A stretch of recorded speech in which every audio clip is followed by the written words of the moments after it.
Hi everyone. ఈరోజు మనం క్షేత్రమితిలో 3D figures చూద్దాం. సో 3D ఫిగర్స్ అంటే మనకు గణాలు, దీర్ఘగణాలు, స్తూపాలు, శంకువులు, గోళాలు ఇవన్నీ ఉంటాయి. సో ఒకవేళ పేపర్ కాంప్లికేట్ చేయాలనుకుంటే వీటి మీద కొంచెం ఎక్కువ క్వశ్చన్స్ అడగవచ్చు. మీరు జస్ట్ ఒక చిన్న పాయింట్ గుర్తుపెట్టుకోండి, ఎప్పుడైనా 3D figures. So 3D figures అంటే ఆ ఫిగర్స్ని మనం 2D ప్లేన్ మీద పర్ఫెక్ట్గా డ్రా చేయలేం. సో మనం తీసుకునే ఫిగర్స్ అన్నీ ఏంటంటే near to the approximate figure అన్నట్టు. ఎందుకంటే ఇప్పుడు మనకుండే పేపర్ అనేది 2D అండి. సో పేపర్లో ఏంటంటే ఓన్లీ 2 యాక్సెసే ఉంటాయి. ఒక ఎక్స్ అంశం ఉంటుంది, ఇక్కడ ఎక్స్ అంశం ఉంటుంది, ఇక్కడ వై ఉంటుంది. సో ఇవి రెండే ఉంటాయి, 2 యాక్సెస్ ఉంటాయి. బట్ మనం 3D ఫిగర్స్కి వచ్చే మన పేపర్ అనేది 2D అండి. ఎందుకంటే దీనికి ఎక్స్ యాక్సిస్, వై యాక్సిస్ తప్ప ఇంకేముండవు. సో వేరాజ్ మీరు 3Dలో ఏంటంటే మనకు 3 యాక్సెస్ ఉంటాయి. సో ఒకటి ఇది ఎక్స్ యాక్సిస్, ఇది వై యాక్సిస్, ఇంకొకటి జెడ్ యాక్సిస్. ఈ జెడ్ యాక్సిస్ అనేది ఏంటంటే పేపర్ నుంచి లోపలికి ఉంటుంది. మనం జస్ట్ ఇట్లా జెడ్ అని ఇట్లా గీసుకుంటాం కానీ, సో బట్ ఇన్ జనరల్ అయితే అది పేపర్ లోపలికి ఉంటుంది. సో అది మనకు ఎగ్జాక్ట్గా తెలియదు. సో ఇందులో మనకు అది బేసిక్ ఎక్స్ప్లెనేషన్. ఇప్పుడు దానిలో చాలా టైప్స్ ఉన్నాయి, అదే ఈ ఘనము, దీర్ఘఘనము ఇవన్నీ. సో ముందు మనం ఏంటంటే ఫస్ట్ ఘనంతో స్టార్ట్ చేద్దాం. సో మనకు ఘనంలో ఎలా ఉంటుందంటే, సో మనకు 2 స్క్వేర్లు ఉంటాయి, లేకుంటే 2 చతురస్రాలు ఉంటాయి. ఒక చతురస్రం ఉంటుంది, మళ్ళీ ఇంకో చతురస్రం ఉంటుంది. సో వాటి శీర్షాలన్నిటిని మనం యాడ్ చేస్తూ ఉంటాం అన్నట్టు, కలుపుతాం. సో దీనికి ఇది, సో ఇది మనం చూసుకుంటే ఒక చిన్న కంప్యూటర్ లాగా కనిపించవచ్చు ఇది. బట్ జనరల్గా ఏంటంటే మీరు ఏదో ఒక రూమ్ తీసుకోండి. సో లెట్స్ సే ఇప్పుడు మీరున్న రూమ్నే ఒక ఘనం అనుకున్నారనుకోండి. సో ఆ ఘనం లోపల మీరు ఉన్నారనుకోండి. సో దానిలో మనం ఫస్ట్ తెలుసుకోవాల్సింది ఏంటంటే మనకు యూలర్ ఫార్ములా ఒకటి ఉంటుందండి. సో యూలర్ ఫార్ములా ఏంటంటే F+V = E+2 అని. ఇక్కడ F అంటే ఏంటంటే నెంబర్ ఆఫ్ ఫేసెస్, V అంటే నెంబర్ ఆఫ్ వర్టిసెస్, E అంటే నెంబర్ ఆఫ్ ఎడ్జెస్. అంటే మనం తెలుగులో రాసుకుంటే ఫేసెస్ అంటే ఎన్ని తలాలు ఉన్నాయో అవండి. సో వర్టిసెస్ అంటే ఏంటంటే శీర్షాలు. సో అదే ఎడ్జెస్ అంటే నథింగ్ బట్ మన అంచులు. ఇప్పుడు మీరు ఒక రూమ్ని కన్సిడర్ చేయండి. ఒక రూమ్లో మీరు ఉన్నారనుకోండి. సో రూమ్కి మొత్తం ఎన్ని తలాలు ఉంటాయి, లేకుంటే ఎన్ని ఫేస్లు ఉంటాయి? మీ చుట్టూ 4 గోడలు ఉన్నాయి కదా, ఆ 4 డిఫరెంట్ ఫేసెస్. అవి కాకుండా మనకు కింద ఫ్లోర్ ఒకటి ఉంటుంది, అట్ ద సేమ్ టైం పైన రూఫ్ ఒకటి ఉంటుంది. సో అంటే మొత్తం ఎన్ని తలాలు? ఈ 4 గోడలు కలిపి 4 ఫేసెస్. ఇవి కాకుండా మనకి కింద ఫ్లోర్ ఒకటి, పైన రూఫ్ ఒకటి. సో 2 మొత్తం కలిపి 6 ఫేస్లు ఉంటాయి. ప్లస్ వర్టిసెస్ అంటే ఏంటంటే శీర్షాలు. సో రూమ్కి కరెక్ట్ కార్నర్ పాయింట్స్ ఎన్ని ఉన్నాయో చూడండి. సో కార్నర్ పాయింట్స్ మీరు చూసుకుంటే మొత్తం, సో ఇక్కడ ఈ కార్నర్స్ చూసుకోండి, 1 2 3 4. సో సిమిలర్లీ ఇక్కడ కూడా 1 2 3 4. సో మొత్తం వచ్చేసి మనకి వర్టిసెస్ వచ్చి 8 ఉంటాయి. సో తర్వాత ఎడ్జెస్ అంటే ఏంటంటే, సో ఈ మొత్తం మీరు శీర్షాలు గీసారు కదా, ఏ 2 శీర్షాలని కలిపే లైన్ అయినా కానీ మనం ఎడ్జెస్ అంటాం. లేకుంటే మనం సింపుల్గా ఒక రూమ్ని కన్సిడర్ చేస్తే, సో రూమ్లో మొత్తం ఎన్ని స్ట్రైట్ లైన్స్ ఉన్నాయో చూడండి. సో ఇప్పుడు మనం ఈ ఫిగర్నే కన్సిడర్ చేస్తే, సో ఇది ఒక ఎడ్జ్, ఇదొక ఎడ్జ్, సో ఇదొకటి, సో దీనికి 4 ఎడ్జులు ఉంటాయి. సో సిమిలర్లీ వెనకాల దానికి కూడా 1 2 3 4 4. సో మొత్తం 8 ఎడ్జులు అయిపోయినాయి. సో ఈ 8 ఎడ్జుల తర్వాత రెండింటిని కనెక్టింగ్ ఉంటాయి. సో కనెక్టింగ్ అంటే అవి రెండింటిని కలిపేవి. సో అంటే ఇక్కడ ఒక ఎడ్జ్, తర్వాత ఇది ఒక ఎడ్జ్, ఇదొక ఎడ్జ్, మొత్తం వచ్చేసి మనకు 12 ఎడ్జులు ఉంటాయి. సో 12 ప్లస్ పక్కన 2. సో మనకు సింప్లిఫై చేసినా కానీ 2 14 వస్తాయి. సో మనం దీన్ని వేరే దీర్ఘగణంకి కూడా సేమ్ ఫార్ములాస్ అప్లికేబుల్ అవుతాయి. ఎప్పుడైనా ఒకటి గుర్తుపెట్టుకోండి, తలాలు ప్లస్ ఈ శీర్షాలని కలిపితే మనకు అంచులు +2 అని బేసిక్ ఫార్ములా ఉంది. సో దాన్ని బట్టి మనం కొన్ని క్వశ్చన్స్ అడిగితే చేయొచ్చు. సో అంటే ఎట్లా ఇస్తాడంటే ఫేసెస్ వచ్చేసి 3n అని, లేకుంటే వర్టిసెస్ ఎంత అని అడుగుతాడు. సో వాడు లెట్సే ఎడ్జెస్ ఇచ్చాడు అనుకోండి, ఎడ్జెస్ వచ్చేసి n అని ఇచ్చాడు.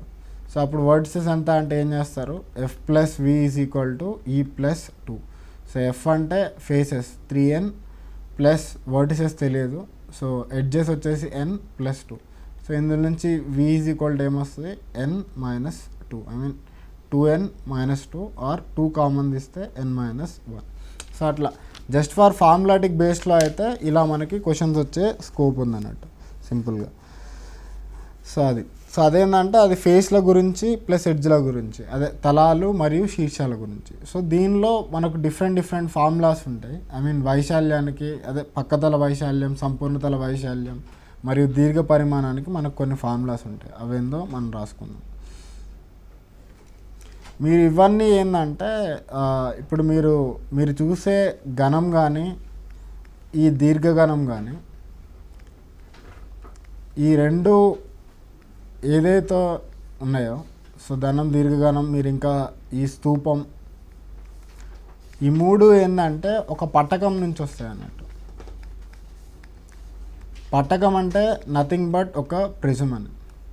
సో ప్రిజంలో బేసిక్ ఫండమెంటల్ థింగ్ ఏముంటుందంటే మనకు కింద ఏదైతే ఫిగర్ ఉంటుందో పైన కూడా సేమ్ ఫిగర్ ఉంటుంది. అంటే ఇప్పుడు మీరు కింద ఒక లెట్సే ఒక పెంటగాన్ తీసుకున్నారనుకోండి, సో పెంటగాన్ లేకుంటే పంచభుజి సో తీసుకుంటే, సో మీకు పైన కూడా సేమ్ పంచభుజి ఉంటుంది. సో ఆ రెండు గీసిన తర్వాత వాటిని ఎడ్జెస్ని యాడ్ చేస్తారు అన్నట్టు. సో ఎడ్జెస్ని యాడ్ చేయడం అంటే సింపుల్గా ఈ వర్టిసెస్ ఉన్నాయి కదా, సో ఇప్పుడు ఈ వర్టెక్స్ని ఈ రెండు శీర్షాలని కలుపుతారు. తర్వాత మళ్ళీ ఈ కింద శీర్షాలని, సో మళ్ళీ తర్వాత ఈ పైన శీర్షాలని. సో సిమిలర్లీ అట్లా మొత్తం శీర్షాలు ఎన్నైతే ఉన్నాయో ఆ శీర్షాలు మొత్తాన్ని కలుపుతారు అన్నట్టు. సో అట్లా కలిపితే వచ్చేది మనకు పట్టకం అంటారు. సో పట్టకం అంటే మీరు గుర్తుపెట్టుకోవాల్సింది ఒకటి, మన కింద ఏదైతే ఫిగర్ ఉందో పైన కూడా సేమ్ ఫిగర్ ఉంటుంది. కింద మీరు పంచభుజి పెడితే పైన పంచభుజి ఉంటుంది, కింద షడ్భుజి పెడితే పైన కూడా షడ్భుజి ఉంటుంది. మనకు ఘనం దీర్ఘఘనంలో రెండింటికి బేసిక్ డిఫరెన్స్ ఏంటంటే ఘనంలో మనకు కింద ఏదైతే ఉందో ఫిగర్ పైన కూడా సేమ్ ఫిగర్ ఉంటుంది. అంటే ఇప్పుడు మీరు ఘనంలో కింద ఏముంటుంది, కింద చతురస్రం ఉంటుంది, సో పైన కూడా చతురస్రం ఉంటుంది. అదే దీర్ఘఘనానికి వస్తే ఏంటంటే కింద మనకి దీర్ఘ చతురస్రం ఉంటుంది, పైన కూడా సేమ్ దీర్ఘ చతురస్రం ఉంటుంది అది. సో దీనికి సంబంధించి కొన్ని బేసిక్ ఫార్ములాస్ చూద్దాం. మీరు ఏ పట్టకంకైనా కానీ మొదట మీరు ఘనపరిమాణం కనుక్కొట్టాలనుకోండి.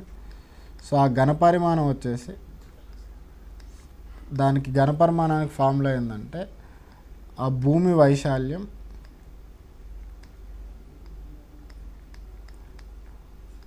ఇంటూ ఎత్తు, ఇది చేస్తే మనకి ఘనపరిమాణం వస్తుంది. అదే మీకు దాని తర్వాత ఏంటంటే మనకు వక్రతల వైశాల్యం ఉంటుంది.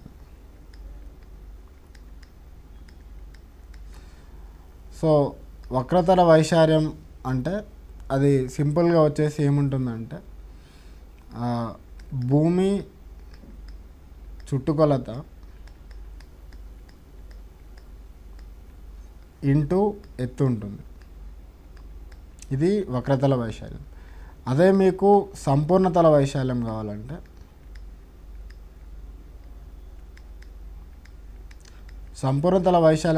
ఏంటంటే మీకు వక్రతల వైశాల్యం ప్లస్ 2 టైమ్స్ భూమి వైశాల్యం,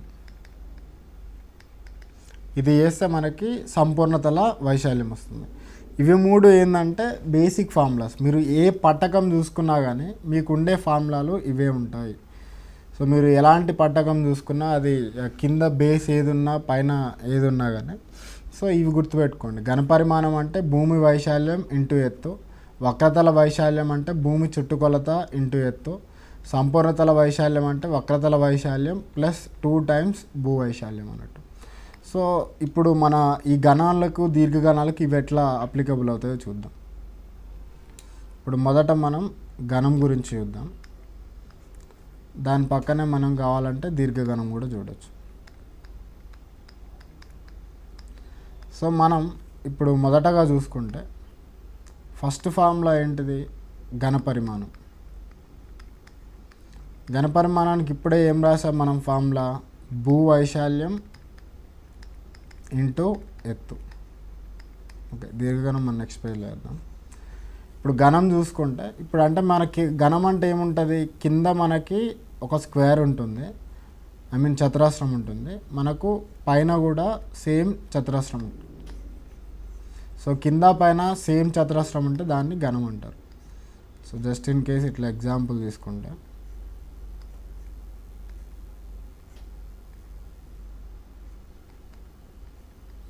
ఇది ఘనం కదా. సో భూవైశాల్యం, భూమి అంటే మీరు ఏదో ఒక ఫేస్ తీసుకోండి. ఇప్పుడు ఇది భూమిగా తీసుకున్నారనుకోండి. సో ఈ భూమికి ఒక సైడ్ అనేది ఏ సైడ్ అయినా ఏనే ఉంటుందండి. మనకుండే 12 ఎడ్జులు ఉంటాయి కదా, ఆ 12 ఎడ్జులు అన్నీ ఏనే ఉంటాయి. సో ఇప్పుడు మీకు భూవైశాల్యం ఇంటూ ఎత్తు అంటే భూవైశాల్యం A², ఎందుకంటే కింద అనేది మనకి చతురస్రం ఉంది కాబట్టి. సో అదేవిధంగా ఎత్తు, సో మీరు ఎక్కడ చూసుకున్నా కానీ ఎత్తు అనేది ఏనే ఉంటుంది, ఎందుకంటే అసలు ఉన్న ప్రతి ఒక్క అంచు ఏనే కాబట్టి డైరెక్ట్గా A³ అని రాసుకోవచ్చు. అదేవిధంగా మీరు దీని యొక్క వక్రతల వైశాల్యం తీశారనుకోండి. సో వక్రతల వైశాల్యం అంటే ఏమని రాసాం, భూమి చుట్టుకొలత ఇంటూ ఎత్తు. సో భూమి యొక్క చుట్టుకొలత అంటే మన కింద మనకు చతురస్రం ఉంది కదా, ఈ చతురస్రం యొక్క చుట్టుకొలత ఎంత, 4 ఇంటూ A ఇంటూ ఎత్తు ఎంత, ఎత్తు కూడా A. సో మనకి 4 ఇంటూ A² వస్తుంది. సో దాని తర్వాత మనకు ఉండేది సంపూర్ణతల వైశాల్యం. సో సంపూర్ణతల వైశాల్యానికి ఫార్ములా ఏం రాసాం మనం, వక్రతల వైశాల్యం ప్లస్ 2 టైమ్స్ భూవైశాల్యం. ఇప్పుడు ఇక్కడ వక్రతల వైశాల్యం ఎంత, 4 ఇంటూ A² ప్లస్ 2 ఇంటూ భూవైశాల్యం ఎంత, A². సో మనకు మొత్తం కలిపితే 6A² వస్తుంది. సో మీకు ఘనం గురించి చూసినప్పుడు మీకు 3 ఫార్ములాలు గుర్తు రావాలి. ఒకటి ఏంటిది, ఘనపరిమాణం అంటే A³, ఘనపరిమాణం వాల్యూమ్ అని తీసుకున్నాం. వక్రతల వైశాల్యం ఉంది కదా, సో వక్రతల వైశాల్యాన్ని ఏంటంటే మనం లాటరల్ సర్ఫేస్ ఏరియా అని తీసుకోవచ్చు, లేకుంటే కర్వ్డ్ సర్ఫేస్ ఏరియా అని కూడా తీసుకోవచ్చు అన్నట్టు. సంపూర్ణతల వైశాల్యం ఏంటంటే టోటల్ సర్ఫేస్ ఏరియా అని తీసుకుంటాం. సో మీకు వాల్యూమ్ అడిగినప్పుడు A³, లాటరల్ సర్ఫేస్ ఏరియా అడిగినా, కర్వ్డ్ సర్ఫేస్ ఏరియా అడిగినా 4A², టోటల్ సర్ఫేస్ అడిగితే 6A². సో ఈ 3 మనం గుర్తుపెట్టుకుంటే సో ఎగ్జామ్లో ఏ క్వశ్చన్ వచ్చినా కానీ మనం సింపుల్గా చేసుకోవచ్చు అన్నట్టు. సో ఇప్పుడు దీని బేస్ మీద మొత్తం రాద్దాం. సో మీరు ఎప్పుడు క్వశ్చన్లో మీరు ఇది చూసినా, సో ఘనం యొక్క ఫార్ములాలు చూసుకుంటే ఫస్ట్ ఘనపరిమాణం వచ్చి ఆర్ వాల్యూమ్ వచ్చి A³, తర్వాత దీన్ని ఏంటంటే వక్రతల వైశాల్యం ఉంది కదా, సో ఈ వక్రతల వైశాల్యం లేకుంటే దీన్ని ఏమంటారు, CSA ఆర్ LSA అంటారు. So both mean the same thing. So CSA or LSA, so ఏది ఉన్నా కానీ 4A². అదే మనకు TSA సంపూర్ణతల వైశాల్యం,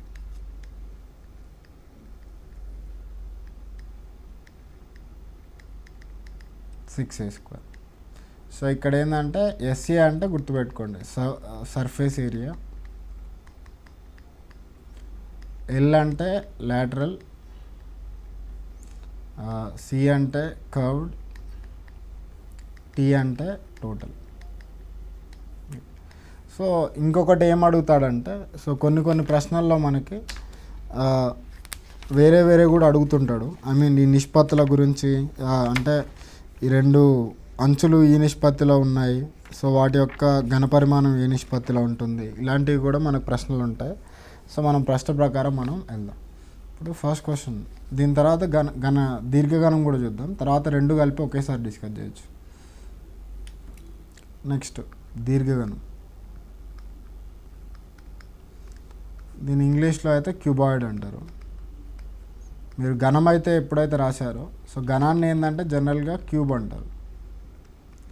సో వేరాజ్ మీరు దీర్ఘఘనం చూసుకుంటే క్యూబాయిడ్ అంటారు. సో ఈ క్యూబాయిడ్ ఎలా ఉంటుంది, సో అంటే దీని పేరులోనే ఉందండి, దీర్ఘఘనం అంటే కింద దీర్ఘచతురస్రం ఉంటుంది, సో మీకు పైన కూడా సేమ్ దీర్ఘచతురస్రం ఉంటుంది. సో 2 దీర్ఘచతురస్రాలే ఉంటే వాటిని మనం కలుపుతాం అన్నట్టు. అదే మనం ఘనంలో అయితే కింద మనకు చతురస్రం ఉంటుంది, పైన చతురస్రం ఉంటుంది, ఎందుకంటే అది పట్టకం కాబట్టి. ఇక్కడ ఏంటంటే కింద దీర్ఘ చతురస్రం, పైన కూడా దీర్ఘ చతురస్రం. సో దీనికి మీరు ఫార్ములాలు రాసుకుంటే, సో ఘన పరిమాణానికి ఫార్ములా ఏం రాస్తారు? సో ఏం రాసాం? భూమి వైశాల్యం ఇంటూ ఎత్తు అని రాసాం. మనం ఏంటంటే భూమి అనేది కింద మన ఫ్లోర్ అనుకోండి, ఫ్లోర్కి లెంత్ ఎల్, బ్రెడ్త్ బి అనుకుంటే, సో ఆ భూమి యొక్క వైశాల్యం ఎంత? ఎల్ ఇంటూ బి ఇంటూ ఎత్తు. So L length, B breadth అనుకున్నప్పుడు హైట్ హెచ్ కదా, సో మనకు డైరెక్ట్గా ఎల్బిహెచ్ వస్తుంది. సో దీని తర్వాత మనం వక్రతల వైశాల్యం చూసారనుకోండి. సో ఈ వక్రతల వైశాల్యాన్ని ఏమంటారంటే, ఏమని రాసాం? భూమి చుట్టుకొలత ఇంటూ ఎత్తు అని రాసాం. సో భూమి చుట్టుకొలత ఎంత ఉంటుంది? ఇది దీర్ఘచతురస్రం కదా, 2 into L plus B into ఈ దీర్ఘచతురస్రం, ఈ మొత్తాన్ని ఎత్తు ఎంత దీర్ఘగణంది? హెచ్. సో లేకుంటే దీన్ని ఏం రాస్తారంటే 2h into L plus B అని కూడా రాస్తారు. సో దీని తర్వాత మనకు లాస్ట్ వచ్చేది సంపూర్ణతల వైశాల్యం. సో ఈ సంపూర్ణతల వైశాల్యం అంటే ఏం చేస్తాం మనం? మొత్తం ఈ వక్రతల వైశాల్యం ప్లస్ 2 టైమ్స్ భూమి వైశాల్యం. సో వక్రతల వైశాల్యం ఎంత? 2h into L plus B plus 2 times భూ వైశాల్యం. భూ వైశాల్యం ఎంత? భూమి ఇదే కదా, LB. So L into B. So మీరు మొత్తాన్ని కలిపితే 2 times LB plus BH plus HL అని డైరెక్ట్గా ఫార్ములా రాసుకోవచ్చు. సో మీరు యాజ్ పర్ ద క్వశ్చన్ మీరు వెళ్ళొచ్చు. సో కొన్ని గుర్తుపెట్టుకోండి, ఘనపరిమాణం అడిగితే ఎల్బిహెచ్, సో వక్రతల వైశాల్యం అడిగితే 2h into L plus B, సంపూర్ణతల వైశాల్యం అడిగిన 2 into LB plus BH plus HL. So ఈ వక్రతల వైశాల్యం ఏంటంటే 4 గోడల వైశాల్యం కూడా అదే ఉంటుందండి. కొన్ని క్వశ్చన్లలో 4 గోడల వైశాల్యం అంటాడు, అది కూడా ఏంటంటే 2h into L plus B. So అది గుర్తుపెట్టుకోండి. సో ఈ వక్రతల వైశాల్యం ఏంటంటే ప్రక్కతల వైశాల్యం అని కూడా అంటారు. సో ప్రక్కతల వైశాల్యమైనా, వక్రతల వైశాల్యమైనా, లేకుంటే 4 గోడల వైశాల్యమైనా అన్నీ ఒకటే ఇంప్లై చేస్తారు. ఇప్పుడు దీని మీద కొన్ని క్వశ్చన్స్ చూద్దాం. సో ఇంకొక పాయింట్ ఏం రాస్తారంటే, సో మీరు ఘనం చూసుకుంటే ఘనం యొక్క కర్ణము. సో మీరు ఘనం యొక్క కర్ణం చూసుకుంటే, సో దానికి ఫార్ములా ఏముందంటే మనకి డైరెక్ట్గా థర్డ్ రూట్ ఆఫ్ లేకుంటే √3a డైరెక్ట్గా. సో అదే ఒకవేళ మీరు దీర్ఘగణం చూసారనుకోండి, సో దీర్ఘగణం యొక్క కర్ణం, సో దీర్ఘగణం యొక్క కర్ణం చూసుకున్నైతే సో మనకు వచ్చేసి √L² plus B² plus H² వస్తుంది. సో దీనికి కూడా ఏంటంటే జనరల్గా √A² plus A² plus A² ఉంటుంది. దాన్ని సింప్లిఫై చేస్తేనే మనకు డైరెక్ట్గా √3 వస్తుంది. మన ఎగ్జామ్లో ఏంటంటే డైరెక్ట్గా మీరు √3a తర్వాత ఇదొకటి గుర్తుపెట్టుకోండి. ఇప్పుడు దీని బేస్ మీద మనం క్వశ్చన్స్ చూద్దాం డైరెక్ట్గా. ఇంకొక పాయింట్ ఇంకా రాయాలనుకుంటే ఏం రాస్తారంటే, ఘనం ఉంది కదా, సో ఘనంకి ఏంటంటే అన్ని అంచులు అంటారండి. సో అంచు లేకుంటే ఎడ్జ్. సో 2 ఘనముల యొక్క అంచుల నిష్పత్తి అది ఒకవేళ k అయిందనుకోండి, సో వాటి వక్రతల వైశాల్యం ఆర్ సంపూర్ణతల వైశాల్యం నిష్పత్తి వచ్చేసి k² ఉంటుంది.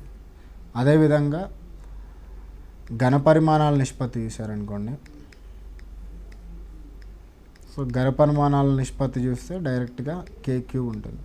సో మనకు అంచుల నిష్పత్తి అయితే k, అదే వక్రతల వైశాల్యం లేకుంటే ప్రక్కతల వైశాల్యం అన్నీ ఒకటే అండి. పక్కతల వైశాల్యం అడిగినా, వక్రతల వైశాల్యం ఇచ్చినా, లేకుంటే సంపూర్ణతల వైశాల్యం ఇచ్చినా వాటి నిష్పత్తి వచ్చేసి k², ఘనపరిమాణాల నిష్పత్తి వచ్చేసి k³ అన్నట్టు. సో వీటి బేస్ మీద క్వశ్చన్స్ చూద్దాం. 2 ఘనాల భుజాల నిష్పత్తి 5:4 అయితే వాటి వక్రతల వైశాల్యాల నిష్పత్తి ఎంత. మీరు ఘనాలకి ఏంటంటే ఒక ఘనమును మీరు చూసుకుంటే సో ఘనానికి భుజము అన్న అంచు అన్న రెండు సేమ్ అండి. సో భుజం అంటే నథింగ్ బట్ మనం ఇంగ్లీష్లో సైడ్ అంటాం, అదే అంచు అంటే మనం ఎడ్జ్ అంటాం, బట్ రెండు సేమే ఘనంకి మాత్రం. సో ఇప్పుడు భుజాల నిష్పత్తి, సో భుజాల నిష్పత్తి అయినా అంచుల నిష్పత్తి అయినా ఆ కే వాల్యూ ఎంత ఇచ్చాడు 5:4 అంటే 5/4. సో వాడు అడుగుతుంది ఏంటిది వక్రతల వైశాల్యాల నిష్పత్తి. సో మనం ఎలాంటిదైనా వైశాల్యాల నిష్పత్తి అంటే ఏం రాసుకున్నాం k² అని రాసుకున్నాం.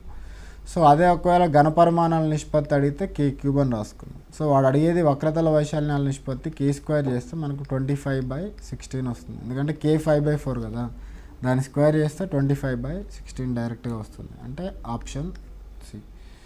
సో దాని తర్వాత ప్రశ్న 1:2:3 నిష్పత్తులు గల దీర్ఘఘన వైశాల్యం 88 సెంటీమీటర్² అయితే దాని ఘనపరిమాణం ఎంత. 1:2:3 నిష్పత్తులు గల దీర్ఘఘన వైశాల్యం. మనకు దీర్ఘఘనం మీరు ఒకటి గుర్తుపెట్టుకోండి, మీకు ఘనం అంటే ఓన్లీ ఒకటే ఉంటుంది, ఒకటే అంచు ఏ ఉంటుంది, అన్ని అంచులు అదే, అన్ని భుజాలు అదే మీరు దీర్ఘఘనం చూసుకుంటే దానికి 3 యూనిట్లు ఉంటాయి. సో ఆ 3 యూనిట్లు ఏముంటాయి, ఎల్ ఉంటుంది, బి ఉంటుంది, హెచ్ ఉంటుంది. సో ఇప్పుడు కూడా సో వాడేమంటున్నాడంటే 1:2:3 నిష్పత్తులు గల దీర్ఘఘనం అంటే వాడు L:B:H = 1:2:3 ఇచ్చాడు. సో తర్వాత ఏమన్నాడు, దీర్ఘఘన వైశాల్యం 88 సెంటీమీటర్² అన్నాడు. వాడు ఈ వైశాల్యం అంటున్నాడు కానీ వాడు ప్రక్కతల వైశాల్యమా లేకుంటే సంపూర్ణతల వైశాల్యమా అని ఇవ్వలేదు. ఇలా ఇవ్వనప్పుడు ఏంటంటే ఆల్వేస్ మనం ఏం ఇమాజిన్ చేసుకున్నాం అంటే వాడు క్లియర్గా స్పెసిఫై చేయట్లేదు కాబట్టి ఆ దీర్ఘఘన వైశాల్యం అనేది మనం సంపూర్ణతల వైశాల్యంగానే తీసుకుంటాం. సో ఆ సంపూర్ణతల వైశాల్యం ఏదైతే ఉందో సో అది వచ్చేసి 88 సంపూర్ణతల వైశాల్యం. సో ఇది 88 సెంటీమీటర్ స్క్వేర్. ఇప్పుడు మనకి లెంత్ కానీ బ్రెడ్త్ కానీ హైట్ కానీ 3 తెలియదు. సో అందుకని ఏమనుకుంటామంటే లెంత్ అనేది ఎక్స్ అనుకోండి, బ్రెడ్త్ ఏమవుద్ది అప్పుడు 2కి ఈక్వాలెంట్ కదా 2x, హైట్ ఏమవుద్ది 3x అవుతుంది. సో సంపూర్ణతల వైశాల్యానికి మనం దీనికి ఫార్ములా ఏం రాసాం, మనం 2 × LB + BH + HL = 88 వస్తుంది. సో మనం ఓన్లీ ఇదే తీసుకున్నారనుకోండి, L × B అంటే x × 2x ప్లస్ BH అంటే 2x × 3x ప్లస్ HL అంటే 3x × x ఈ 2 ఇటు పోయింది అనుకోండి, 88/2 అంటే 44 అవుతుంది. సో దీన్ని ఫర్దర్ సింప్లిఫై ఏమొస్తుంది, ఇది 2x², ఇది 6x², ఇది 3x². So 2 + 6 8, 8 + 3 11. So 11x² = 44. So ఇందులో నుంచి x² = 4, x = 2 వస్తుంది. సో మీకు x = 2 వచ్చిన తర్వాత వాడు అడుగుతున్న ప్రశ్న ఏంటిది, వాటి ఘనపరిమాణం ఎంత అన్నాడు. సో మన ఘనపరిమాణం యొక్క ఫార్ములా ఏం రాసుకున్నాం మనం, L × B × H.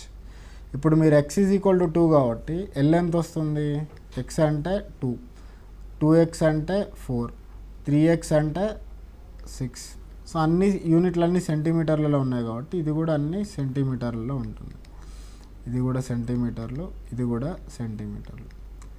సో ఈ మూడింటిని మల్టిప్లై చేస్తే 2 × 4 × 6 చేస్తే మనకి ఎంత వస్తుంది, 2 4 8 6 48 సెంటీమీటర్. 3 ఉన్నాయి కాబట్టి క్యూబ్ ఉంటుంది. సో మనకు సింపుల్గా సెకండ్ ఆప్షన్. సో ఇందులో మనం సింపుల్గా చేస్తుంది ఏంటంటే మనకు లెంత్ బ్రెడ్త్ హైట్ 3 తెలియదు కాబట్టి, బట్ ఆ మూడింటి నిష్పత్తి తెలుసు. ఆ నిష్పత్తికి ప్రకారం మనం పొడవును కానీ ఎత్తును కానీ వెడల్పును కానీ x 2x 3x అని తీసుకున్నాం. దాని తర్వాత సంపూర్ణతల వైశాల్యానికి ఫార్ములా వేసాం. సో ఆ ఫార్ములా అంతా సబ్స్టిట్యూట్ సింప్లిఫై చేస్తే మనకు x వాల్యూ వచ్చింది. వచ్చిన x వాల్యూని LBHలో సబ్స్టిట్యూట్ చేస్తే మనకు ఆ వాల్యూస్ వస్తాయి. సో ఆ వాల్యూస్ని కూడా మనం ఘనపరిమాణం ఫార్ములాలో వేసేస్తే మనకు ఆన్సర్ వస్తుంది. సో మీరేందంటే ఇందులో యూనిట్ కన్వర్షన్ అనేది చాలా చాలా ఇంపార్టెంట్. సో అదొకటి ఒక చిన్న పాయింట్. సో మీరు ఎప్పుడైనా గుర్తుపెట్టుకోండి, ఇప్పుడు 1 మీటర్ క్యూబ్ అని ఇస్తే అది ఈక్వల్ టు ఏంటంటే 1000 లీటర్స్. అదే 1 లీటర్ అని ఇస్తే అది equal to 1000 centimetre cube. So లేకుంటే 1 లీటర్ని ఏంటంటే ఒక డెసిమీటర్ క్యూబ్ అని కూడా అనొచ్చు. రెండు ఒకటే. 1 లీటర్ అన్నా 1 డెసిమీటర్ క్యూబ్ అన్నా 1000 సెంటీమీటర్ క్యూబ్ అన్నా అన్నీ ఒకటే. సో ఇందులో నుంచి ఏంటంటే మీరు ఎప్పుడైనా 1 మీటర్ క్యూబ్ చేస్తే అది ఈక్వల్ టు 10⁶ సెంటీమీటర్ క్యూబ్ అవుతుంది. సో ఇది గుర్తుపెట్టుకోండి. అదే మనకి ఇంతకుముందు వైశాల్యంలో చూసినట్టు అది స్టిల్ వ్యాలిడ్ అండి. ఎట్లా 1 మీటర్ స్క్వేర్ ఉంటే ఈక్వల్ టు 10⁴ సెంటీమీటర్ స్క్వేర్, లేకుంటే 1 సెంటీమీటర్ స్క్వేర్ రాస్తే 10⁻⁻⁴ మీటర్ స్క్వేర్. సో ఇది ఇవి మనం ఫ్రీక్వెంట్గా వాడుతుంటాం, ఇవి గుర్తుంటే చాలు. సో వాడు కొన్ని క్వశ్చన్లు ఏంటంటే సీసీ అని ఇస్తుంటాడు. సీసీ అంటే ఏంటంటే cubic centimetre. So cubic centimetre అన్నా కానీ ఏమొస్తుంది, సెంటీమీటర్ క్యూబ్ అట్లా. సో క్వశ్చన్ బట్టి నెక్స్ట్ క్వశ్చన్ చూద్దాం.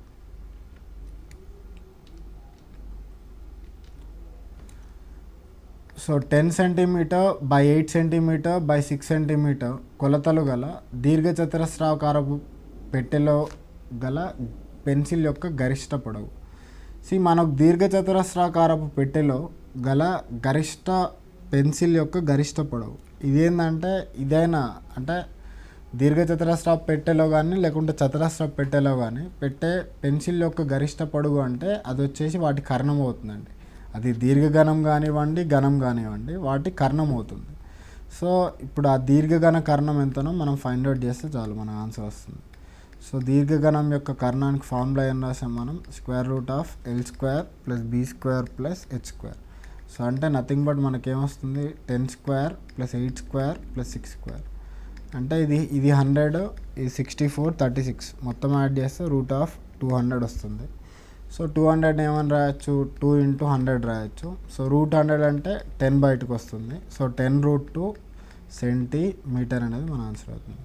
సో అదే మీరు ఒకవేళ ఘనం చతురస్రాకార పెట్టెలో పెట్టగల పెన్సిల్ యొక్క గరిష్ట పొడవు ఎంత అంటే డైరెక్ట్ √3 డైరెక్ట్ వేసేయండి. సో మళ్ళీ దానికి ఇంకా కొత్తగా వేరే రకంగా చేయాల్సిన అవసరం లేదు, డైరెక్ట్ ఫార్ములా. సో దీని తర్వాత ప్రశ్న,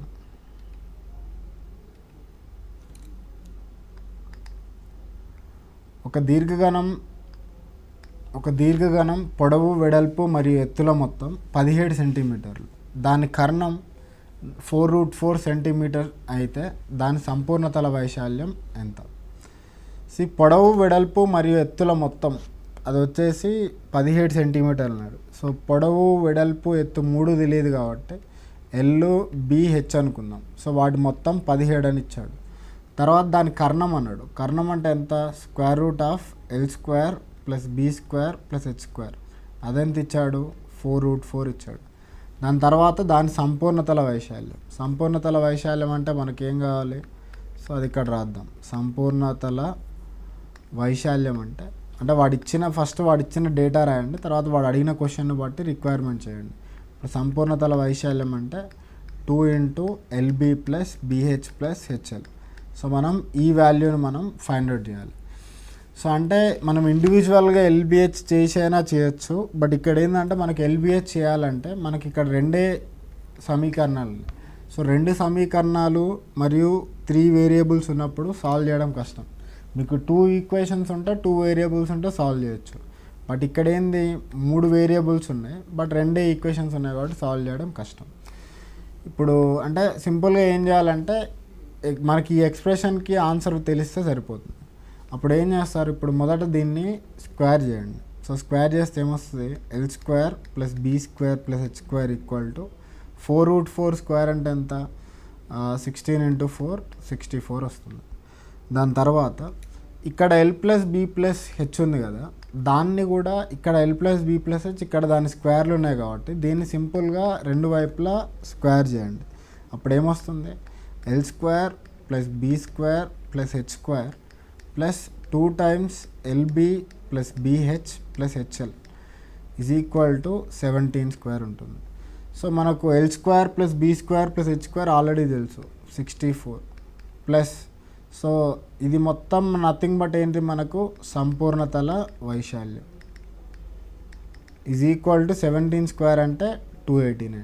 సో ఇది మీరు సింప్లిఫై చేస్తే ఏమొస్తుంది, సంపూర్ణ తల వైశాల్యం is equal to 289 minus 64. So 289 minus 64 అంటే ఎంత, 225. సో వైశాల్యం కాబట్టి యూనిట్లు మీటర్, ఇక్కడ యాక్చువల్గా ఏంటంటే సెంటీమీటర్లలో ఉన్నాయి కాబట్టి యూనిట్లన్నీ, ఆన్సర్ కూడా మనకి సెంటీమీటర్ స్క్వేరే వస్తుంది. సో వాడు బై మిస్టేక్ ఇచ్చి ఉంటాడు, బట్ ఆన్సర్ వచ్చేసి ఈ 225 సెంటీమీటర్ స్క్వేర్. మీరు ఒకటి గుర్తుపెట్టుకోండి, ఆ పొడవు వెడల్పు ఎత్తులు ఏదైతే యూనిట్లో ఉన్నాయో మనకు వచ్చే ఫైనల్ ఆన్సర్ కూడా వాటి యూనిట్లలోనే ఉంటుంది. సో మీరు ఒకవేళ మార్చుకుంటే మార్చవచ్చు మీటర్ స్క్వేర్లకి, లేకుంటే వేరే, బట్ ఉన్న ప్రకారం ఆప్షన్స్ ప్రకారం అయితే ఇదే ఆన్సర్. సో దీనికి ఏంటంటే ఇలాంటి క్వశ్చన్ చేయడానికి మనకు ఒకటి ఈ a plus B plus C whole square idea ఉండాలి, లేకుంటే ఏం చేయలేం. ఎందుకంటే a plus B plus C whole square formula ఎంత, A square plus B square plus C square plus 2 times AB plus BC plus CA. So మనకు ఇది గుర్తుంటేనే మనకు ఆ క్వశ్చన్ వస్తుంది. ఇక్కడ కూడా ఏంటంటే L plus B plus H whole square అంటే ఏం రాసాం, L square plus B square plus H square plus ఇదంతా, ఇది మొత్తం సంపూర్ణ తల వైశాల్యం సింపుల్గా అట్లా. సో క్వశ్చన్ బట్టి మనం ప్రొసీడ్ అవుతూ ఉంటాం, అది గుర్తుపెట్టుకోండి. తర్వాత ఇదేంటంటే బీజగణితంలో ఉండే ఫార్ములా. సో బట్ మనకేంటంటే అన్నీ ఒక ఐడియా ఉంటాయి తప్ప ఎగ్జామ్లో వెళ్ళినప్పుడు వితిన్ టైంలో చేయాలంటే కొంచెం కష్టపడతాం అది. సో నెక్స్ట్, 1 కిలో రంగుతో 16 చదరపు అడుగులకి రంగు వేయవచ్చు. సో రంగు ఖరీదు 1 కిలోకి 36 రూపాయల 50 పైసలు అయితే 8 అడుగుల అంచు కలిగిన ఘనం వెలుపల అన్ని వైపులా రంగు వేయటకు ఖర్చు ఎంత. ఇక్కడ మీరు చూసుకుంటే కిలో రంగుతో 16 చదరపు అడుగులకి రంగు వేయవచ్చు. రంగు యొక్క ఖరీదు కిలోకి 36 రూపాయల 50 పైసలు అవుతాయి. సో ఇది రూపీస్ అని రాసుకోండి, రూపాయలు. సో 8 అడుగుల అంచు కలిగిన ఘనం వెలుపల అన్ని వైపులా రంగుటకు. సో ఇప్పుడు మీకు ఒక ఘనం ఉంది. సో ఇప్పుడు ఈ ఘనానికి మీరు అన్ని వైపులా రంగు వేయాలనుకుంటే మొత్తం అన్ని ఫేస్లకి లేకుంటే అన్ని తలాలకి మీరు రంగు వేయాలి. సో ఎన్ని తలాలు ఉంటాయి, మనకు 6 తలాలు ఉంటాయి. సో 6 తలాలకు కలిపి మనకు వైశాల్యం అంటే సంపూర్ణ తల వైశాల్యం తీసుకోవాలి. సో ఆ సంపూర్ణ తల వైశాల్యం ఘనం యొక్క సంపూర్ణ తల వైశాల్యం, అన్ని రంగులు అన్నాడు కాబట్టి సంపూర్ణ తల వైశాల్యం తీసుకున్నాం. అదే వాడు అలా అనకుండా వాడు సింపుల్గా ఓన్లీ 4 వైపులు అన్నాడు అనుకోండి, అప్పుడేంటంటే సింపుల్గా 4 సైడ్స్ తీసుకుంటాం. అంటే మనకు పక్కతల వైశాల్యం కానీ లేకుంటే వక్రతల వైశాల్యం కానీ వస్తుంది. బట్ అన్ని వైపులు అన్నాడు కాబట్టి సంపూర్ణ తల వైశాల్యం తీసుకోండి. దీనికి ఫార్ములా ఏంది, 6 × a². బట్ మనకు ఏ తెలుసు ఎంత, ఒక సైడు ఎంత, 8 అడుగులు అంచు, అదే అంచు ఆర్ ఎడ్జ్. ఏ ఎంత ఇచ్చాడు, 8 అడుగులు అని ఇచ్చాడు. సో 8 అడుగులని రాయండి, లేకుంటే 8 ఫీట్ అని రాయొచ్చు. ఇప్పుడు సంపూర్ణ తల వైశాల్యం అంటే ఎంత, 6 × a² అంటే 8² తర్వాత పక్కన ఫీట్ స్క్వేర్ కూడా వస్తుంది. సో 6 × 64 అంటే 364 వస్తుంది. సో 64 × 6 అంటే 360 ప్లస్ 24 384 వస్తుంది. 384 ఫీట్ స్క్వేర్ లేకుంటే 384 చదరపు అడుగులు అని వస్తుంది. సో అతనేమన్నాడు, 16 చదరపు అడుగులకి కిలో రంగుతో రంగు వేయవచ్చు అంటే, సో 16 చదరపు అడుగులకి ఎంత పడుతుంది, 1 కిలో పడుతుంది. మనకున్నది ఎంత, 384 చదరపు అడుగులు. సో దీనికి ఎన్ని కిలోల పెయింట్ పడుతుంది. సో ఎన్ని కిలోల పెయింట్ ఆర్ ఎన్ని కిలోల రంగు అంటే సింపుల్గా 384 × 1/16 వేస్తే మనకి ఎంత వస్తుంది, 16తో 2 16 2 32 64 అంటే 4 కదా. సో మనకు 24 కిలోలు పడుతుంది. సో ఈ 24 కిలోల యొక్క పెయింట్ కాస్ట్ కనుక్కోవాలి. కిలోకి 36 రూపాయల 50 పైసలు కాబట్టి 24 కిలోలకి ఎంత ఉంటుంది, 24 × 36.5 ఉంటుంది. సో రూపాయలు. సో ఇది మీరు సింపుల్గా మల్టిప్లై చేస్తే సో మనకు 876 రూపాయలు వస్తుంది. మళ్ళీ ఒకసారి రిపీట్ చేస్తా వినండి. సో అతను ఏం అడుగుతున్నాడంటే, కిలో రంగుతో 16 చదరపు రంగులకు అడుగులకు రంగు వేయవచ్చు. రంగు ఖరీదు ఇచ్చాడు. 8 అడుగుల అంచు గల ఘనం వెలుపల అన్ని రంగులు వైపుడు. ఇప్పుడు మనకి ఎప్పుడైనా రంగు వేయాలంటే మనం దాని యొక్క ఎంత వైశాల్యానికి మనం రంగు వేయాలనేది ఫస్ట్ కనిపెట్టాలి. సో ఇక్కడ ఏంటంటే అన్ని వైపులు అన్నాడు కాబట్టి సంపూర్ణతల వైశాల్యం మొత్తానికి మనం రంగు వేయాలి. సో మనం మొదటగా ఏంటంటే సంపూర్ణతల వైశాల్యం చేస్తాం. మనం మన సంపూర్ణతల వైశాల్యం వచ్చిన తర్వాత అప్పుడు ఏం చేస్తాం. సో అతను ఏమి ఇచ్చాడు, 1 కిలో రంగు ఎన్ని చదరపు అడుగులకు సరిపోద్దో ఇచ్చాడు. సో దాని నుంచి మనకు ఇన్ని చదరపు అడుగులకు రంగు వేయాలి అంటే మనకు దగ్గర ఎన్ని కిలోల రంగు పడుతుంది. సో వన్స్ ఎన్ని కిలోల రంగు పడుతుందని వచ్చిన తర్వాత కిలోకి 36.5 కాబట్టి 24 కిలోలకు ఎంత అని చేస్తే అయిపోతుంది. అది కొంచెం ఆలోచించాలి. Simple question. నెక్స్ట్, ఒక సమగణం యొక్క ఘనమన్నా సమగణమన్నా రెండు సేమ్ అండి. సమగణం అంటే మీనింగ్ ఏంటంటే జస్ట్ క్యూబ్ అన్నట్టు, ఘనమన్నా అంతే. ఓకే, సో ఘన పరిమాణం వచ్చేసి 1728 ఘనపు సెంటీమీటర్లు. సో పక్కతల వైశాల్యం ఎంత? సో ఘనపు సెంటీమీటర్ అంటే నథింగ్ బట్ మీరు ఒకటి చదరపు సెంటీమీటర్ అంటే ఏమని రాసుకున్నారు మీరు, సెంటీమీటర్ స్క్వేర్. సో అదే ఘనపు సెంటీమీటర్ అంటే ఏం రాస్తారు, సింపుల్గా సెంటీమీటర్ క్యూబ్ రాసుకోండి. సో ఇక్కడ మనం ఈ క్వశ్చన్లకు చూసుకున్నా కానీ పక్కతల వైశాల్యం ఎంత అన్నాడు. ఇప్పుడు ఘన పరిమాణం ఎంత క్యూబ్కి, ఏ క్యూబ్, అది వచ్చేసి 1728 సెంటీమీటర్ క్యూబ్ ఇచ్చాడు. సో మనకు 1728 ఏంటంటే 12 క్యూబ్ అని రాయొచ్చు. So 12 cube centimetre cube. So A cube 12 cube centimetre cube అయితే ఏ వచ్చేసి 12 సెంటీమీటర్ అవుతుంది, ఎందుకంటే క్యూబ్ రూట్లు అన్నీ పోతాయి కాబట్టి. అతను అడుగుతుంది ఎంత, పక్కతల వైశాల్యం. పక్కతల వైశాల్యానికి ఫార్ములా ఏంది, డైరెక్ట్గా 4a². సో అంటే సింపుల్గా 4 × 12². సో 4 × 144 అంటే సో 560 + 16 అంటే 576 సెంటీమీటర్ స్క్వేర్ వస్తుంది. అట్లా ఒకవేళ మీటర్లలోకి మారిస్తే 576 × 10⁻⁻⁴ మీటర్ స్క్వేర్. సో అట్లా, ఎందుకంటే కన్వర్షన్ ఇంతకుముందు చూసాం కాబట్టి. సో ఇవి చాలా బేసిక్ క్వశ్చన్ అండి. వాడు సింపుల్గా ఇవ్వాలనుకుంటే ఇలాంటివి అడుగుతాడు. ఇవన్నీ ఏంటంటే ప్యూర్ ఫార్ములా బేస్డ్. మన ఘనపరిమాణంకి ఏ క్యూబ్ అని గుర్తుండాలి, అందులో నుంచి ఏ వస్తుంది. సో దాని నుంచి పక్కతల వైశాల్యం సింపుల్గా ఇలా వస్తుంది. సో మీకు ఏంటంటే 1728 అనేది 12 క్యూబ్ అని గుర్తుండాలి, లేకుంటే ఎగ్జామ్లో మళ్ళీ కొంచెం కష్టపడతారు. సో అందుకని ఏంటంటే కొన్ని క్యూబ్స్ ఇప్పుడు నేను రాస్తా, అవి రాసుకోండి డైరెక్ట్గా. సో ఎట్లా అంటే లైక్ 1 2 3 4 అయితే అందరికి తెలిసి ఉంటాయండి. సో దాని తర్వాత నుంచి చూద్దాం. సో ఎట్లా 5 క్యూబ్ అంటే 125. ఓకే, నెక్స్ట్ పేజ్లో రాద్దాం లేకుంటే. సో మనకు 5 క్యూబ్ వచ్చేసి అంటే 3 క్యూబ్ నుంచి స్టార్ట్ చేద్దాం. సో 3 క్యూబ్ వచ్చేసి 27, 4 క్యూబ్ వచ్చేసి 64, 5 క్యూబ్ వచ్చేసి 125. సో నెక్స్ట్ ఈ మూడింటిని కలిపితే సో 3 క్యూబ్ + 4 క్యూబ్ + 5 క్యూబ్ ఈ మూడు కలిపితే మనకి 6 క్యూబ్ వస్తుంది. That is equal to 216. ఇది గుర్తుపెట్టుకోండి. ఇండివిజువల్గా ఒక్కొక్కటి ఉంటాయి. సో ఆ ఇండివిజువల్గా ఉన్న మూడింటిని యాడ్ చేస్తే 6 క్యూబ్ వస్తుంది. తర్వాత 7 క్యూబ్ ఎలాగో 343, 8 క్యూబ్ వచ్చేసి 512, 9 క్యూబ్ వచ్చేసి 729.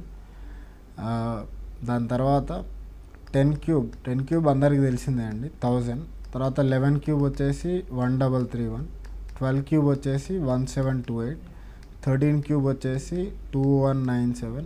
సో 14 క్యూబ్ వచ్చేసి సో ఇది కూడా సంథింగ్ లైక్ 27 అంటే జస్ట్ 196ని 14తో మల్టిప్లై అండి, 14² × 14. సో మనకు 84 వస్తుంది. తర్వాత 14 9 126 + 8 అంటే 134, 2744. ఇవన్నీ ఏంటంటే మీకు డైరెక్ట్గా 1 డేలో గుర్తుండకపోవచ్చు, but over a period of time మీకు అన్నీ గుర్తుంటాయి. సో నెక్స్ట్ మీకు 15 క్యూబ్ వచ్చేసి 3375, 16 క్యూబ్ వచ్చేసి 4096. ఇదే నథింగ్ బట్ 64² అని కూడా అంటారు. సో నెక్స్ట్ 17 క్యూబ్ వచ్చేసి సో మీకు ఇలానే 4913, 18 క్యూబ్ వచ్చేసి 5832, 19 క్యూబ్ వచ్చేసి 6851. తర్వాత 20 క్యూబ్ వచ్చేసి 8000. దాని తర్వాత 21 క్యూబ్ వచ్చేసి 9261. సో ఈ క్యూబ్స్ ఏంటంటే మీకు ఒక్కరోజు కాకుండా so over a period of time అన్నీ గుర్తుంటాయి. సో అదొకటి గుర్తుపెట్టుకోండి. ఇక్కడ ఇందులో మోస్ట్ ఇంపార్టెంట్ ఏంటంటే ఆ 12 క్యూబ్ కానీ 13 క్యూబ్ కానీ ఇవి ఎక్కువ వాడుతుంటారు. So as per the question మీరు ప్రొసీడ్ అవ్వచ్చు. సో అది కూడా లాస్ట్ 19 క్యూబ్ది జస్ట్ చిన్న కరెక్షన్ చేసుకోండి, 6859 అది. నెక్స్ట్ ఎక్కువ ఏంటంటే ఈ 12 అడుగుతుంటాడు, లేకుంటే ఈ 11 అడుగుతుంటాడు. 12 ఒకటి 11 ఒకటి ఎక్కువ అడుగుతాడు. నెక్స్ట్ ఈ 21 కూడా.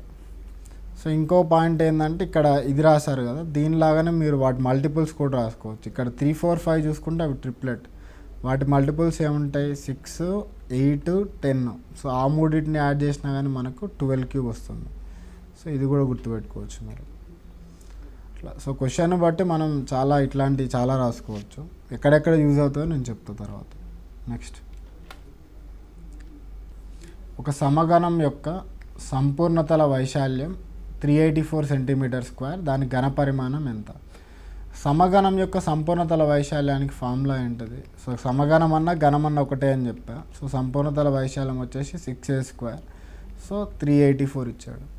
సో 6తో చేస్తే ఇది 64 టైమ్స్ పోద్ది. సో a² 64 అంటే ఏ వచ్చేసి 8 సెంటీమీటర్స్ అవుతుంది. సో దీని తర్వాత దాని ఘనపరిమాణం అన్నాడు. సో ఘనం యొక్క ఘనపరిమాణానికి ఫార్ములా ఏంటిది? సింపుల్గా a³. సో a³ అంటే 8 క్యూబ్ వస్తుంది. సో 8 క్యూబ్ అంటే ఇప్పుడే చూసాం కదా. సో డైరెక్ట్గా 512 ఘనపు సెంటీమీటర్లు. సో ఘనపు సెంటీమీటర్లు రాయొచ్చు, లేకుంటే 512 సెంటీమీటర్ క్యూబ్ అని కూడా రాయొచ్చు, రెండో ఒకటే. లేకుంటే 512 cc అని కూడా రాస్తారు, cubic centimetre. So as per the question demands. So మనకి ఇక్కడైతే సింపుల్గా సంపూర్ణతల వైశాల్యం నుంచి మనకి ఇది మొదట మనం దాని యొక్క అంచును కనుక్కున్నాం. సో అంచు నుంచి మన ఘనపరిమాణం డైరెక్ట్ ఫార్ములా నుంచి వచ్చేసింది. సో దాని తర్వాత ప్రశ్న,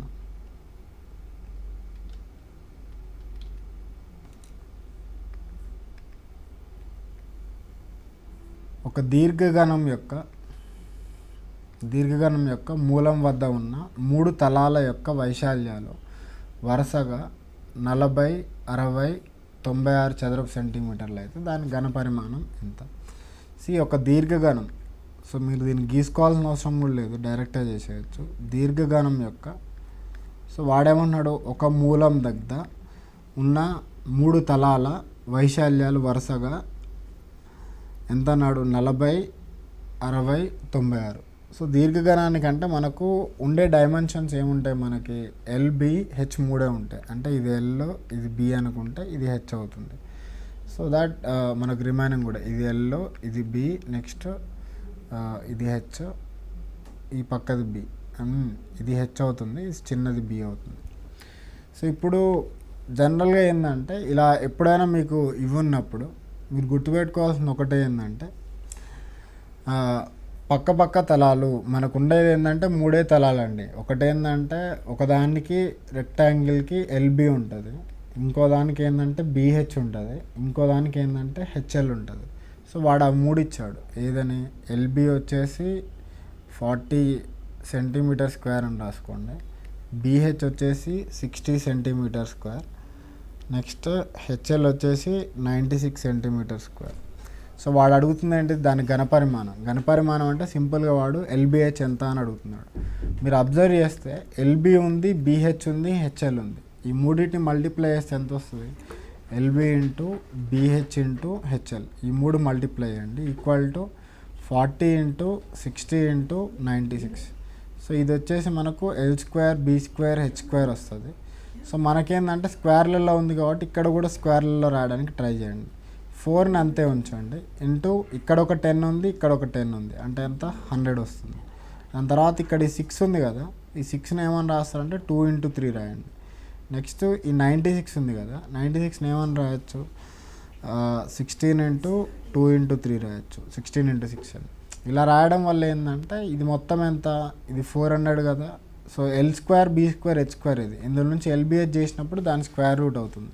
అంటే √400 అంటే 20. సో ఇక్కడ 6 ఉంది, ఇక్కడ ఒక 6 ఉంది, సో ఒక 6 బయటకు వస్తుంది.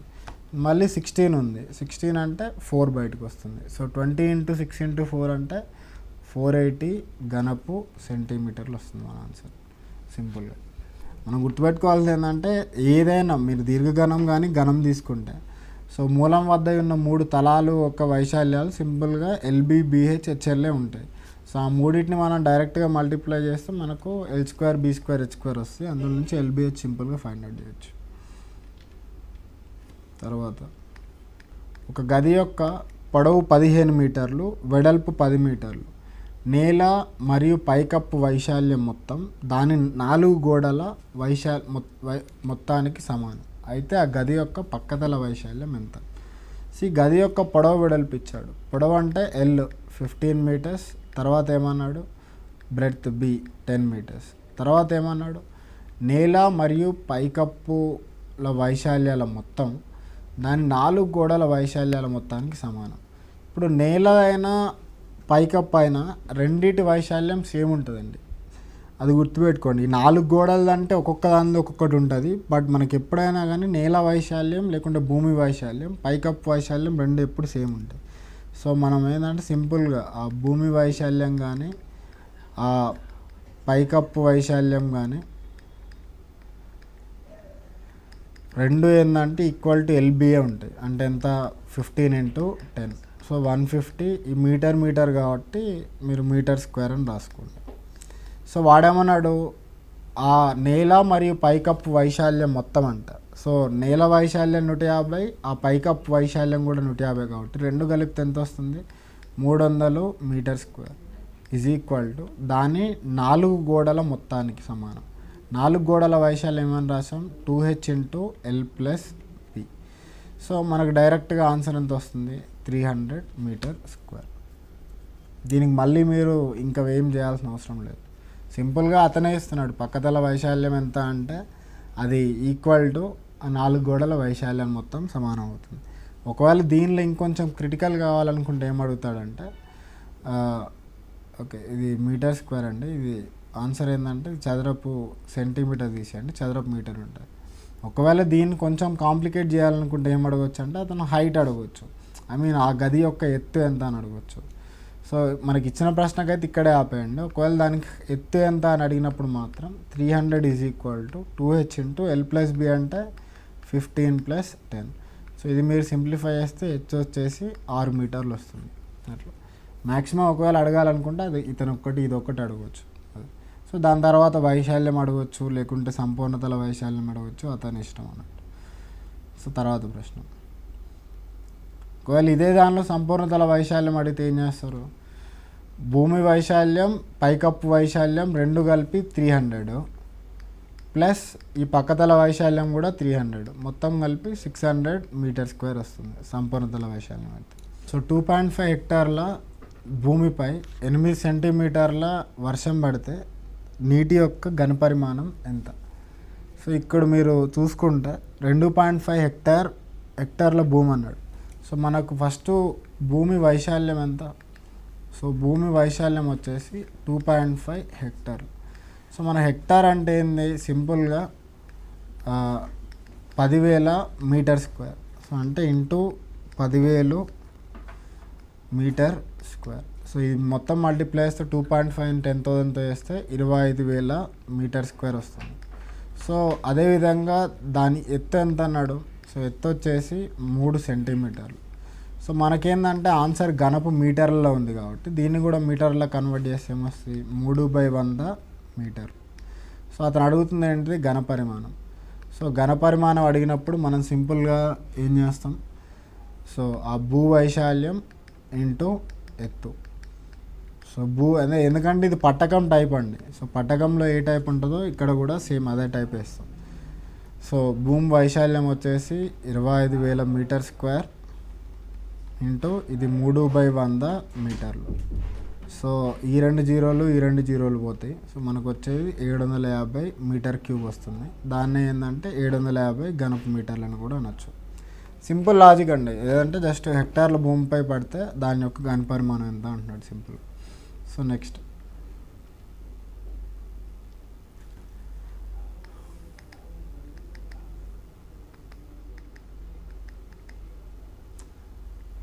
దీర్ఘచతురస్రాకారంలో ఉన్న దీర్ఘచతురస్రాకారంలో ఉన్న ట్యాంక్ అడుగు భాగం వైశాల్యం 5200 సెంటీమీటర్ స్క్వేర్. దానిలో నీటి ఘనపరిమాణం 1.3 ఘనపు మీటర్లు. సో ట్యాంక్లో నీటి లోతు ఎంత? ఇది కూడా సింపుల్ అండి. సో అడుగు భాగం వైశాల్యం ఇచ్చాడు, దానికి ఘనపరిమాణం ఇచ్చాడు. మనం ఎప్పుడైనా ఘనపరిమాణం అంటే ఏమని రాస్తాం? మన స్టార్టింగ్లో పట్టకం దగ్గర నుంచి గుర్తు రావాలండి. ఘనపరిమాణం అంటే ఏం రాసాం? భూ వైశాల్యం ఇంటూ ఎత్తు అని రాసాం. ఇక్కడ కూడా ఘనపరిమాణం ఎంత ఇచ్చాడు? 1.3 ఘనపు మీటర్లు, అంటే 1.3 మీటర్ క్యూబ్ రాసుకోండి. భూ వైశాల్యం ఎంత? 5200 సెంటీమీటర్ స్క్వేర్. సో బట్ మనకు సెంటీమీటర్ స్క్వేర్ రాసి ఇంటూ ఎత్తు అంటే హెచ్ అనుకోండి. బట్ ఇక్కడ మీటర్లు, ఇక్కడ సెంటీమీటర్లు ఉండకూడదు. బట్ మన ఆన్సర్ కూడా మీటర్లలో ఉంది కాబట్టి దీన్ని మీటర్లలో కన్వర్ట్ చేద్దాం. ఏమని రాయొచ్చు? 5200 ఇంటూ 1 సెంటీమీటర్ స్క్వేర్ అంటే మనం సింపుల్గా 10⁻⁻⁴ మీటర్ స్క్వేర్ అని రాయొచ్చు ఇంటూ హెచ్. సో లేకుంటే మీకు ఏమవుతుందంటే ఈ 1.3 ఉంది కదా, సో 1.3 ఏమని రాయొచ్చు? 13/10 మీటర్ క్యూబ్ రాయొచ్చు. ఈ 5200 ఇంటూ 10⁻⁻⁴ అంటే 1/10,000 ఇంటూ హెచ్. సో ఆ మీటర్ స్క్వేర్ ఉంది. సో మీటర్ స్క్వేర్ ఇది పోతే మనకు ఓన్లీ మీటర్ మిగులుతుంది. సో ఈ టూ జీరోస్ పోతాయి, మళ్ళీ ఈ జీరో కూడా పోతుంది. సో 13తో చేస్తే ఇది 4 టైమ్స్ పోతుంది. మనకి హెచ్ వచ్చేసి సింపుల్గా ఏం మిగులుతుంది అంటే 10/4 లేకుంటే 2.5 మీటర్. సో డైరెక్ట్గా 1 స్టెప్. మీరు గుర్తుండాల్సింది ఏంటంటే ఘనపరిమాణం = భూ వైశాల్యం ఇంటూ ఎత్తు. అదొక్క చిన్న పాయింట్ గుర్తుంటే చాలు. అందుకే అది మనం మొదటగానే చూసాం. సో ఆ ఫామ్లో బేస్గానే మనకి ఇచ్చే ఈ క్వశ్చన్స్ అన్నీ కూడా. తర్వాత ప్రశ్న, 3 సెంటీమీటర్లు, 4 సెంటీమీటర్లు, 5 సెంటీమీటర్లు భుజాలు గల 3 చిన్న గణాలను కరిగించి ఒక పెద్ద గణం తయారు చేస్తే చిన్న గణాల మరియు పెద్ద గణం యొక్క సంపూర్ణతల వైశాల్యాల నిష్పత్తి ఎంత? ఇది చాలా మంచి క్వశ్చన్ అండి. సింపుల్గా ఏంటంటే మీరు ఇందులో ఒక చిన్న పాయింట్ గుర్తుపెట్టుకోవాలి. సో వీడు చిన్న చిన్న గణాలని కట్ చేసి ఒక పెద్ద గణం తయారు చేస్తున్నాడు. సో ఇప్పుడు ఆ చిన్న గణాలు ఏమున్నాయి? ఒకటి వచ్చేసి ఒకదాని ఎడ్జ్ వచ్చేసి 3 సెంటీమీటర్స్, ఇంకో దాని ఎడ్జ్ వచ్చేసి ఎంత? 4 సెంటీమీటర్స్, ఇంకో దాని ఎడ్జ్ ఎంత? 5 సెంటీమీటర్స్. ఈ మూడింటిని కలిపి అతను ఏం చేస్తున్నాడు? ఒక పెద్ద క్యూబ్ చేస్తున్నాడు, పెద్ద గణం. సో ఇట్లా పెద్ద గణం చేసినప్పుడు సో అతను ఏమన్నాడంటే ఈ చిన్న గణాల మరియు పెద్ద గణం యొక్క సంపూర్ణతల వైశాల్యాల నిష్పత్తి అన్నాడు. ఇప్పుడు మనం ఏంటంటే సో గణాలు కానీ ఏ ఫిగర్ అయినా కానీ ఒక 3Dలో ఒక చిన్న పాయింట్ గుర్తుపెట్టుకోండి. మీరు 2 డైమెన్షనల్లో సో మీరు ఒక ఫిగర్ నుంచి ఇంకో ఫిగర్కి, సో అంటే 1 ఫిగర్ నుంచి అనదర్ ఫిగర్కి కన్వర్ట్ చేసినప్పుడు సో ఏది కాన్స్టెంట్ ఉంది? అక్కడ చుట్టుకొలత అనేది సమానం అక్కడ. అదే మీరు ఈ 3D ఫిగర్స్కి చూసినప్పుడు సో ఇందులో కూడా మీరు 1 ఫిగర్ నుంచి అనదర్ ఫిగర్కి కన్వర్ట్ చేసినప్పుడు మీరు గుర్తుపెట్టుకోవాల్సింది ఏంటంటే ఘనపరిమాణం సమానంగా ఉంటుంది. సో ఘనపరిమాణం సమానంగా ఉంటుంది అంటే ఇక్కడ కూడా చూసుకుంటే అంటే అతనేమంటాడు? సో ముందు ఒక స్తూపం ఉంది, స్తూపం తర్వాత శంకు అయింది. సో అయితే వాటి యొక్క ఎత్తుల గురించి కానీ లేకుంటే వాటి యొక్క వ్యాసార్థాల గురించి కానీ అడుగుతుంటాడు. సో ఏదైనా ఫిగర్ ఇప్పుడు ఇందులో కూడా ఏమంటున్నాడంటే సో ఈ 3 గణాలని కరిగించి పెద్ద గణం చేశాడంటే అంటే దీని ఘనపరిమాణం ప్లస్ దీని ఘనపరిమాణం ప్లస్ దీని ఘనపరిమాణం, ఈ 3 కలిపి వచ్చే ఘనపరిమాణం = ఈ పెద్ద క్యూబ్ యొక్క ఘనపరిమాణం. సో ఇదేంత? మనకు వాల్యూమ్ అంటే ఘనంకి A³ అని ఫామ్లో ఉంది. సో అదే ఇక్కడ అప్లై చేస్తే దీని అంచు 3 కదా, సో దీనికి 3³ ఉంటుంది, దీనికి 4³ దీనికి 5³ దీనికి A³ అనుకోండి. మీరు ఇంతకుముందు ఒక చిన్న పాయింట్ రాయించాం మీతో, ఏది 3³ + 4³ + 5³ ఎంత? 6³ అని. సో 6³ A³ అయితే ఏ వాల్యూ వచ్చేసి డైరెక్ట్ 6 వస్తుంది. ఇప్పుడు అడుగుతుంది ఏంటిది అతను? సో చిన్న గణాల సంపూర్ణతల వైశాల్యం అండ్ పెద్ద గణం యొక్క సంపూర్ణతల వైశాల్యం. ఇప్పుడు చిన్న గణాల సంపూర్ణతల వైశాల్యం చూసారనుకోండి ఎంత ఉంటుంది? జనరల్గా అయితే దేనిదైనా ఆ సంపూర్ణతల వైశాల్యం, ఆ టోటల్ సర్ఫేస్ ఏరియా వచ్చేసి 6a². ఇక్కడ ఏముంది, 3 ఉన్నాయి కదా. సో అంటే 6 × a1² plus 6 × a2² plus 6 × a3² వస్తుంది. సో అంటే ఎంత, 6 × a1² అంటే 3² ప్లస్ 6 × a2² అంటే 4² ప్లస్ 6 × 5². సో మీరు 6 కామన్ తీస్తే 3² ప్లస్ 4² ప్లస్ 5² వస్తుంది. అది మొత్తం చేస్తే 50 వస్తుంది. సో మీకు ఇక్కడ 300 ఎంత యూనిట్స్ అందులో సెంటీమీటర్లు ఉన్నాయి కాబట్టి cm² వస్తుంది. దీని తర్వాత అదే విధంగా మీరు పెద్ద ఘనంకి వేసారనుకోండి. సో చిన్న ఘనాల సంపూర్ణతల వైశాల్యం ఎంత వచ్చింది, 300 cm². అదే విధంగా మీరు పెద్ద ఘనం చూసారనుకోండి. సో పెద్ద ఘనం యొక్క సంపూర్ణతల వైశాల్యం ఎంత, అది కూడా సేమ్. అక్కడ ఏంటంటే 3 యాడ్ చేసాం కానీ ఇక్కడ సింపుల్ 6a² అంటే 6 × 6² అంటే ఎంత, 216 cm² వస్తుంది. ఈ రెండింటి నిష్పత్తి అడిగాడు. సో 300:116 లేకుంటే 300/216. రెండు ఐ థింక్ 12తో పోతాయి. సో 12తో పోతే ఎంత, 12 2s 24, 60 అంటే 5 times పోద్ది. 12 1s 12 తర్వాత 96 అంటే 18 times పోద్ది. సో డైరెక్ట్గా మనకి 25:18 వస్తుంది. అంటే ఆ రెండు ఘనాల యొక్క ఈ నిష్పత్తి వచ్చేసి 25:18. అంటే ఆ చిన్న ఘనాల సంపూర్ణతల వైశాల్యాల మొత్తం తర్వాత ఆ పెద్ద ఘనం యొక్క సంపూర్ణతల వైశాల్యం, ఈ రెండింటికి మనం నిష్పత్తి చేస్తే డైరెక్ట్గా 25:18 వస్తుంది. ఇలాంటి వాటికి ఏంటంటే కొంచెం 2-3 స్టెప్స్ ఎక్కువ వేయాల్సి వస్తుంది, బట్ అల్టిమేట్లీ మనకు ఆన్సర్ వస్తుంది. సో దీంతో అంటే ఇప్పటి వరకు మనం ఘనం దీర్ఘఘనాల గురించి చూసాం. మనం వచ్చే క్లాస్లో ఏంటంటే ఈ స్తూపము, శంకువు, సో వాటి గురించి ప్లస్ ఇందులో కూడా ఏమైనా కొన్ని కొత్త క్వశ్చన్లు ఉంటే అవి కూడా అవన్నీ మిగతావన్నీ నెక్స్ట్ క్లాస్లో డిస్కస్ చేద్దాం. So that's all for the class. Thank you all.